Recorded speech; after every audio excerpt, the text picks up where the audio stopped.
Hello and welcome to another episode of Virtual Legality. I'm your host, Richard Hoeg, managing member of the Hoeg Law business law firm of Northville, Michigan. And we're not going to talk so much about law today. We are going to talk about business, stewardship of markets, and failures to build those markets. If you see on your screen and you're watching on YouTube, you can tell I have the PlayStation 5 logo up. It's not because of the PlayStation 5 itself, but instead, it's now significantly more expensive peripheral sibling.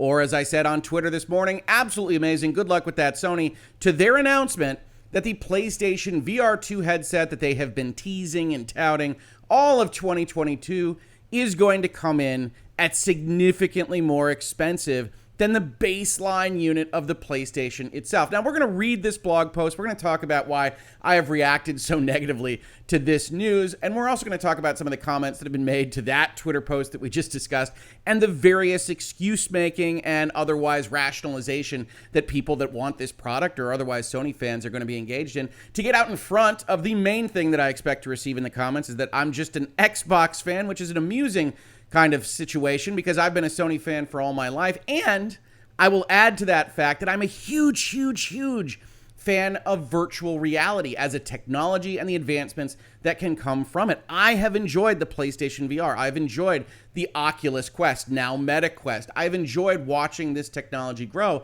And unfortunately, Sony, who's having a rough year in news items, let's just be honest there, is the primary way in which VR is either going to penetrate the mass market or it's not. Sony has the brand recognition for video games. Sony doesn't have the baggage of a Facebook or a Meta. It's not asking you to sign into Facebook and otherwise lose access to your hardware if you say something that Mark Zuckerberg doesn't like. It doesn't have some of the negative vitriol that comes with randomly raising technology prices 2 years after the fact. And I brought up this article, of course, because I also said at the time that Meta made this decision that Sony was probably pretty happy because it was going to give them at least some amount of cover for whatever they decided to sell their product at. And indeed, I think that is the case because when Meta Quest 2 increased in price from $300 to $400, $400 to $500 in their models, that gave PlayStation the spacing to go and say, hey, let's sell ours at $550. Now, $550 is a bit of a misnomer,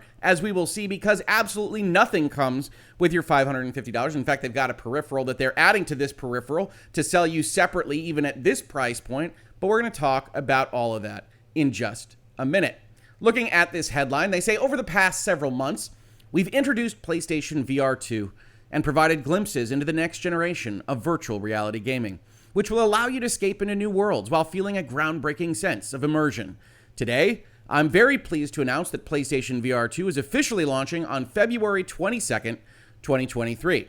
PlayStation VR2's Sense Controller charging station, designed specifically for the PSVR2 Sense Controller, will also launch the same day for an additional fee, of course. Now, you can see on this box, one of the main things that separates the PlayStation headset from things like the Meta Quest 2 is this little box here, PlayStation 5 required. This is a peripheral. It is not a standalone, which makes the all-in price of a PlayStation 5 VR2 something like $1,000. Depends on whether you can get the digital edition of the hardware. Depends on whether they have to buy a console package in order to get access to it. But the baseline of the main PlayStation 5 with a disc drive is $500. The PSVR2 is more than that at $550. And in order to play a PSVR game, well, you actually have to pay a little bit more because if for $550 American dollars, you get the headset, you get Sense controllers, you get stereo headphones. I don't know what those are going to look like. Those don't appear on the box here. I suspect not terribly high-end headphones. And if you actually want to play something on this unit, well, then Sony's got a package for you. They're happy to sell you this product along with their Horizon Call of the Mountain game, which we don't know a ton about, for $600 or a $50 difference. Now, is that the retail price of Call of the Mountain? Is it $50? So there's basically no benefit to buying it separately or together. Or is that some kind of discount to what they're planning for a full-priced Horizon Call of the Mountain title? I don't know. It's also worth noting that in terms of that price point, you're only going to get a voucher code. There's no kind of physical media for these VR games, it wouldn't appear. But if there is, that would be a surprise. And if you get that voucher code, you'll also get the headset, the Sense controllers, and the stereo headphones. Do you want to charge those specific Sense controllers without taking up every USB port on your PlayStation 5? Well, they've also got a product for you there. They'll sell it to you for $50, freeing up your console's USB ports, which, great, I guess. I mean, you designed the console, Sony, so I don't know how much credit you want me to give you for not taking up my USB ports. Standalone software titles, including Horizon Call of the Mountain, will also be available for pre-orders starting this month. More details will be provided at a later date. As of right this second, there isn't an official launch lineup for the PlayStation VR2. And of course, when we talk about hardware, one of the things we often talk about is that software is the driver here. We'll see that repeated in various places. And frankly, we don't have any software but for one game, which might well be cool. But it is one game that doesn't come with your headset. You might also say, Rick, well, can't you just play the existing games you have on your PlayStation VR if you haven't been following the news? The answer to that is no. We'll get to that in just a minute as well. There's also an interesting little tidbit in this blog post. They're not going to be selling their VR headset to most of the West through retailers. They will instead be cutting out the middleman and only selling it to you from their storefront, at least at the top here. During this initial launch phase for our next-gen headset, players in the US, UK, France, Germany, Belgium, Netherlands, and Luxembourg will initially be able to pre-order PlayStation VR2 solely through PlayStation's online store at direct.playstation.com. Now, importantly, Sony isn't actually a logistics company. We've seen issues with them making sales from their direct store before, particularly most recently with their Last of Us Part 1 Collector's Edition. Who knows how that'll actually look in practice? They're not committing to specific dates. They say orders from that get through that pre-order process will ship throughout the week of launch. They're not committing to a launch date delivery or launch date release. It's an odd kind of setup, and one does assume that it is, again, designed to get around the middleman on these kinds of things and try to keep most of the money for themselves. In other markets, PlayStation and Sony say PlayStation VR2 will be sold at participating retailers, with pre-orders beginning on November 15th. PlayStation VR2 Sense technology includes key features that enable unique gameplay experiences such as headset feedback, eye tracking, 3D audio, and the adaptive triggers and haptic feedback from the PSVR2 Sense controllers, together with compatible games, which I highlighted because nothing that you currently otherwise own for PlayStation VR is, at least out of the box, compatible with this new headset. They will captivate players' senses and offer an incredibly deep feeling of immersion. Now, they also have another announcement to add for us. Today, we are also pleased to reveal additional titles coming to PlayStation VR2 with fresh new reveals on new titles that are currently in development for PSVR 2. We are expecting more than 20 titles at launch. That's not that prior announcement that's talking about 2023 titles in general. We don't have any more information on that for you right now. Get excited to spend $600 with us.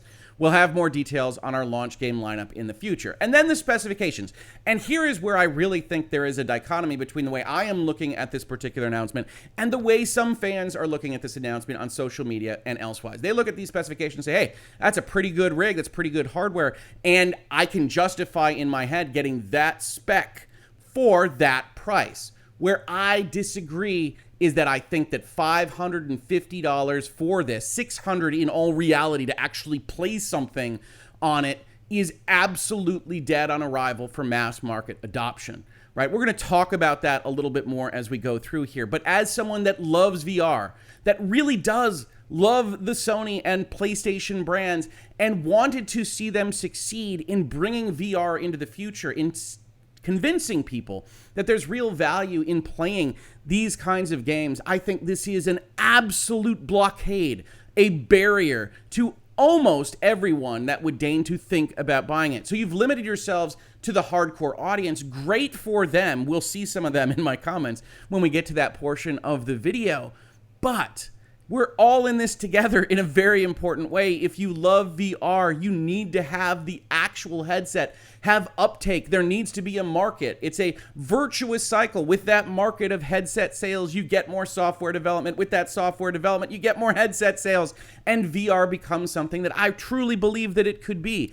Instead, what you've got is Facebook requiring you to sign into whatever it is Mark Zuckerberg deigns on the day, changing prices willy-nilly. You've got super high-end stuff from Vive and Valve and whomever. And now Sony, with the opportunity to really make a step forward into PlayStation and PlayStation VR, says, nah, we're going to sell it to you for $600, or a significant premium for actually buying the baseline unit, which again is a requirement for playing PlayStation VR, which makes the overall cost of this unit something like $1,000, which frankly to me is unbelievable, right? And I think that's where, if you see a split, if you want to come into my comments and tell me I'm wrong or I'm an Xbox fan or how dare I criticize Sony for their decisions, you are welcome to do so. But businesses make mistakes. And what I would see here is stewardship. If these specs call for that price, I'm not going to dispute that with you. There are a lot of people on the internet that know more about technology and pricing these things and the economy as it stands today than I do.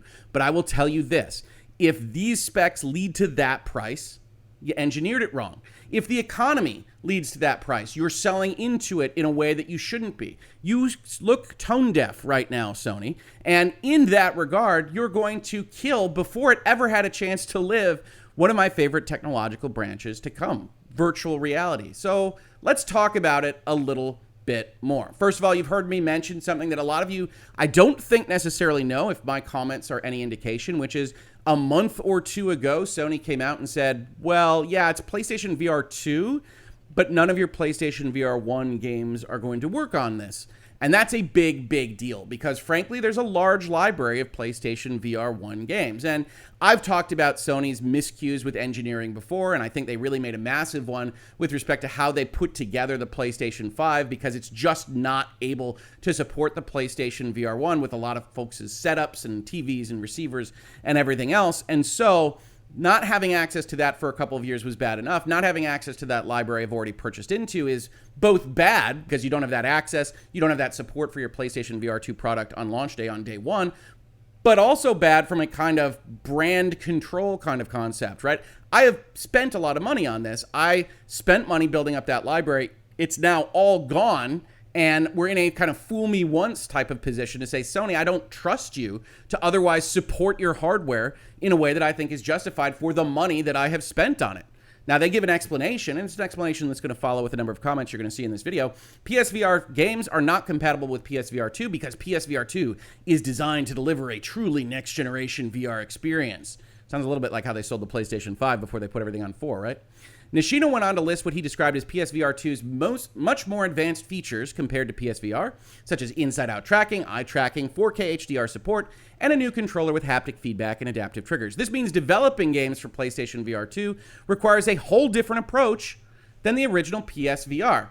Now, this is interesting in and of itself because we know that with enough engineers, you can work out things. We have seen that, I'm sorry, with Xbox and what they've put forward with their backwards compatibility. But we'll also see in some of the games that were just announced that they got cross-buy, that they have made versions for both at the same time. Now, we can hope that the games that are already on PSVR 1 have some kind of mechanism to bridge that gap to move them to PlayStation VR 2, but all that is right now is hope, and Sony is not doing anything to assuage our fears on that score. Now, as I promised in that blog post, they did announce 11 new PSVR 2 games for 2023, but it's a little bit underwhelming. First, we get Dark Pictures Switchback, which, if you remember the launch of the PlayStation VR original recipe, seems like a recreation, reimagining, different content, but same kind of concept as Until Dawn's Rush of Blood roller coaster type game. Now it's going to be the Dark Pictures Rush of Blood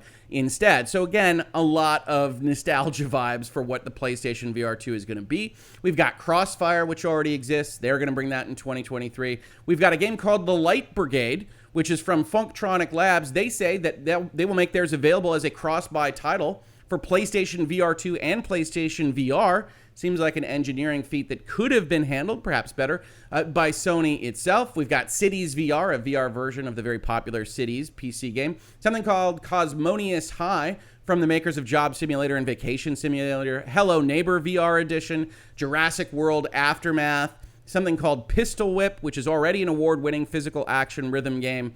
Zenith, After the Fall, Tentacular. I think Tentacular is the last one. And here's the thing. Here's the rub about this, right? Again, software is so important. We don't know what those 20 launch titles are going to be. We don't know exactly how deep they're going to go into the well of games that already exist on VR. What we do know about this announcement today is that basically all of this is already available in various other places. Cosmonious High looks cool, right? Released in March for various VR devices already. Steam VR, HTC Vive, Oculus Quest 2. Similarly, the Light Brigade, you look at their particular site, well, it's going to be available on Steam, MetaQuest 2, PlayStation 5, and PlayStation 4. Jurassic World Aftermath is a game that is on this page for the MetaQuest and the MetaQuest 2. And even if you go to an article that is going to espouse the virtues of this product, right? Those specs are worth the money, Hoeg, says a lot of people on social media, and that's fine. You're going to find something that, again, looks pretty underwhelming. Here's Polygon saying it's making me fall in love again with VR in respect to the PlayStation VR2, primarily based on graphics. They say, last week I tried Sony's new headset for the first time and was caught off guard by how stunning two of its marquee games, Horizon Call of the Mountain and Resident Evil Village, look. That's Resident Evil 8, if you aren't familiar. And they talk about the headset a little bit.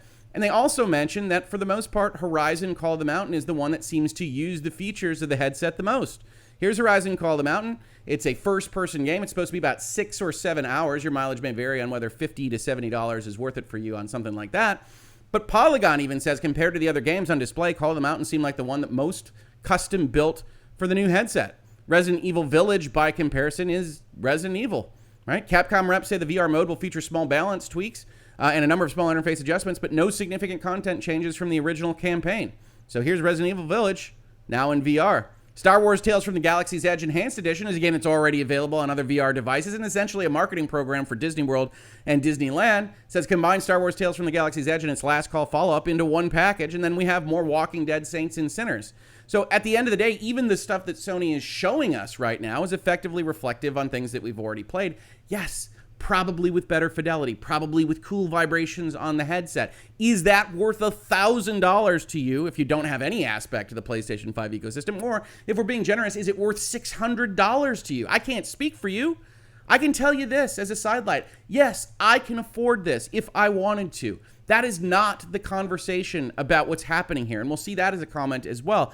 What is happening here to me is that you're cutting off the middle market. You're cutting off the thing that will actually make this successful, and ultimately we see how that works in tech. We see how companies abandon the Kinect, how Google abandons Stadia, how PlayStation abandons the PlayStation Eye, or camera, or Move. Whatever floats your boat on the PlayStation side of things. These tech companies try things, which is great, and if they don't have mass market adoption, they don't get that software support. Without that software support, fewer people buy it in the first instance, and it goes by the wayside. And what I'm seeing right now with PlayStation VR2 is a dead-on-arrival peripheral that is very likely to end in the short term, if not the medium term, with a Sony press release that says, hey, we just didn't get the uptake we thought on that, and we'll try again later. Because as of right this second, I just don't see this product without a significant price reduction and stronger software support coming in and making any changes. Or as Polygon finishes here, as with any new piece of game hardware, the software support will matter more than the hardware itself ever will. And I honestly think that is something that Sony has forgotten in trying to sell this PlayStation VR peripheral to you, which is why, as I said, absolutely amazing. Good luck with that, Sony. It seems tone deaf in the extreme, but others disagree. So let's highlight some of them. Here's Joseph LaRussa, fan of the channel and friend on social media, saying, I think there's going to be a virtual legality. That's meta in and of itself. We've got people calling it niche. That's a problem for the current economy. People laughed when I said it would be between $550 and $600. You got people defending PlayStation. Here's B-Rap, Basement Radio Arcade, and says it's the same price when you include the must-have peripherals for the PSVR. But again, I don't think that highlights much of anything except, yeah, I already bought into this ecosystem and none of it works anymore, and now you're asking me to double down. It doesn't work for me. We've got other people laughing and things like that. If it were bundled with Half-Life Alyx, which was a rumor for a little while, maybe I would have been tempted, but not at this price. I'm excited to grab it when it goes on sale. I'm waiting for the price increase after launch to get mine. David of Lawyers and Dragons saying, hey, Sony and Meta are killing VR like Microsoft killed the Kinect in 2013. And if you've watched us on the Bitcast, we just talked about the Kinect very recently and how it could have had some kind of model that went forward, but the hardware manufacturer itself made so many poor choices with how it was marketed, sold, combined, etc., that it killed that idea before it ever had a chance to grow. Now here we get the alternative, Cross. In terms of spec, when priced next to other VR offerings in this category, it's actually priced very reasonably. It's expensive, but you're getting a great deal. With that said, it will 100% be a very niche product, and I think Sony is expecting that. If they are expecting that, they're expecting failure.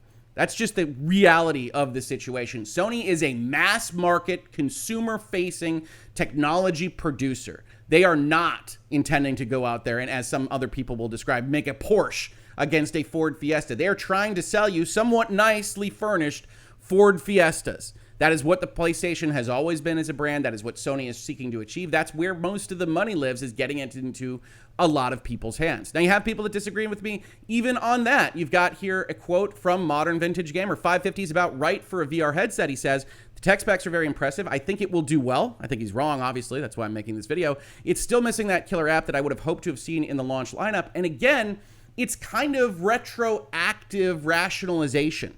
I look at the specs. Okay, I can justify $550 or $600 for that particular set of specs.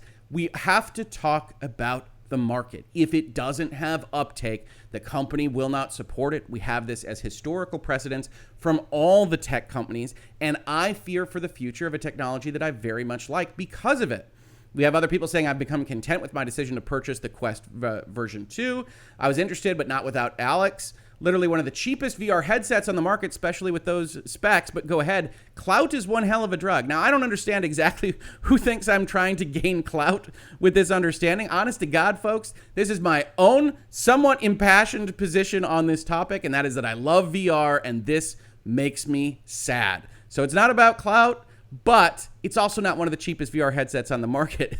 Obviously, the Quest is the cheapest VR headset with mass market appeal on the market, because it's also a standalone device.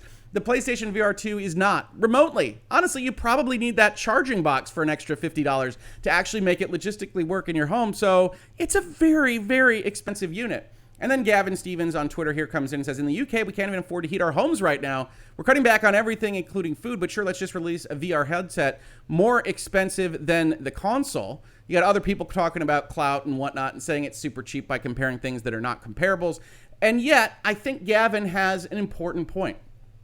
Look, it's a weird time in 2022. It's going to get weirder in 2023. As I said here, there's not a person that I know that isn't at least contemplating tightening their belts to figure out how to survive a very tumultuous economic time. And I don't want to talk politics here. I don't want to blame anybody on this right now. But it is clear across the board that these headlines aren't going away, right? From October 30th, the Fed may have to blow up the economy to get inflation under the control. For our European neighbors, inflation in Europe reaches a record 10.7% as officials face hard options.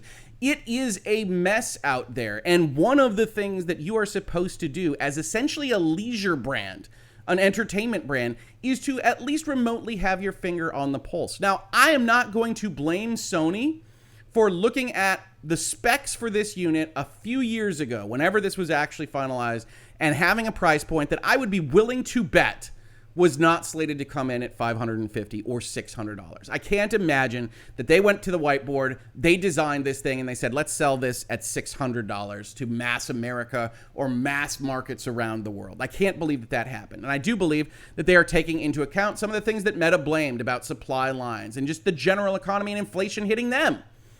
But inflation is going to hit somebody. And if it's going to hit somebody, I'd rather it hit Sony than it hit the consumer base, at least for the uptake of the technology. That doesn't mean we can't excuse them. That doesn't mean we can't say, hey, I understand why they're doing this. We can. But that doesn't matter to you and me. As I like to say in this space and in others, it's not my problem. If you release a product that is going to very likely end mass market uptake of a technology that I really, really love and am in favor of, I'm going to be upset at the decision making that led to that particular concept. Now, you still have people coming in and saying, well, people are out there buying graphics cards. They're buying iPhones. Folks, if you think that the PlayStation VR2 has the same market as a generalized communications device, I've got a bridge to sell you. It's a very nice bridge. You can just Venmo me the money and you will be all set. This is not the same market remotely. Yes, people get excited about Apple iPhones, and maybe Sony wants to be that kind of boutique, high-end manufacturer of VR goods. They ain't there yet, and it's going to be very hard when you've got a $400 to $500 entry point to even decide whether they could get there into the future. If you're not already a PlayStation fan, this is out from day one. If you are already a PlayStation fan, chances are it's out for you because of the price point until you wait for a sale, which you know is going to come because, honestly, that support is likely to not be there, if at all, from launch on. You've got other people saying, hey, if you're hurting that bad, maybe you should not be worrying about VR. Like I said, this isn't about me. This isn't about people that can afford it if they deign to do so. It's about, would I even buy this unit? Not because I don't have the cash to otherwise spend on it, not because co-counsel Mrs. Hoeg Law has already said something about the price to me today, but Because if you don't have that uptake, you're not going to get the support you want. It's not going to be the product that you want to spend the money on anyway. I say we're all in this together, not to imply that I have to buy something that you buy or that I won't buy it if you don't buy it, but because if we look at a market like this one that has to have software development resources, time, energy, blood, sweat, and tears go into it, then at the end of the day, if they look at it and say, well, there's only 1 million units out there or whatever number the PlayStation VR2 winds up selling, then you're going to have people making different decisions. Now, the good news is if Sony makes it easy enough for people to actually develop things on the stuff that is selling, like in all likelihood the Meta Quest 2 continues to do, and they can bring it easily over to the PlayStation VR2, then you're probably going to get what amounts to the detritus of the Oculus Meta Quest kind of marketplace. But at that point, your PlayStation VR2 brand is maybe not going to be overly useful because you've spent all this money on specs and you're going to wind up with the equivalent of Switch support from third parties. Now, we can like that. We can like that they put games on the Switch that maybe don't necessarily belong there, and maybe we can get some of that support for the PlayStation VR2. But at that point, you're the second sister. You're the ugly stepchild in the situation where somebody else is driving the market. And we have seen that before, right? Even in technology. It's not the best specs that often win. It's the specs that were adopted by the most people. And then everybody else has to work around the fact that that technology is getting all of the interesting inputs. So expect more of this. Expect more cross-buys. Expect more Meta Quest cast-offs onto the PlayStation VR2. And maybe that's fine. Maybe that's fine for you. But it isn't really fine for me, and that's why I'm making the commentary that I'm making here. Now, continuing on, I think that's about what everybody has said. Hey, what do you expect the price to be? The specs are amazing. As I said, if that's the case, the specs are wrong. The engineering is wrong. The decision to not have backward compatibility available for the library that you have that could have supported an existing growth curve for PlayStation VR, that was wrong. If you have to sell it at $600, you were wrong. I'm sorry, that's in fact the case. Now, you could say, Rick, you could be wrong. Leave that comment. I'm sure I'll get plenty. But I could be wrong, absolutely. This is just one person, just me, sitting here talking to you about how I feel about these business decisions. And maybe in a year or two, you can point to this video and say, Rick has never been wronger in his life. And I will tell you this, if that is in fact the case, I will also never be happier, because that means that VR in general has taken off. It's gotten that adoption, it's gotten that support, and everybody's a winner. I really, really doubt that, which is why I wanted to make this video. Or as I said in the last tweet of my thread this morning, unfortunately, the big problem for me is not Sony, it's not Xbox, it's not Meta, it's not Vive. It's that Sony had the chance. Sony had the ball, and in my opinion, it threw up an air ball. It may well take one of my favorite new technological branches, virtual reality, down with it. Folks, there's a reason I called this virtual legality. There's a reason that I called it something related to one of my favorite technologies, and it's just unfortunate. There is an old sci-fi show that I really, really used to love called Babylon 5. And in Babylon 5, it has an intro that talks through some of the things that happen in the show. And it starts out in year one saying it was the last best hope for peace. Spoiler alert for a 1990 science fiction show. At a later time, in a different intro, it says it was the last best hope for peace, and it failed. I sincerely hope PlayStation and Sony and PSVR2 don't do that. I now have significant fears that they will. This has been Virtual Legality for today. If you enjoy this kind of content, or you just like to hate watch it because you think I'm a terrible person for saying these kinds of things, consider supporting the channel. We accept support from people that love or hate.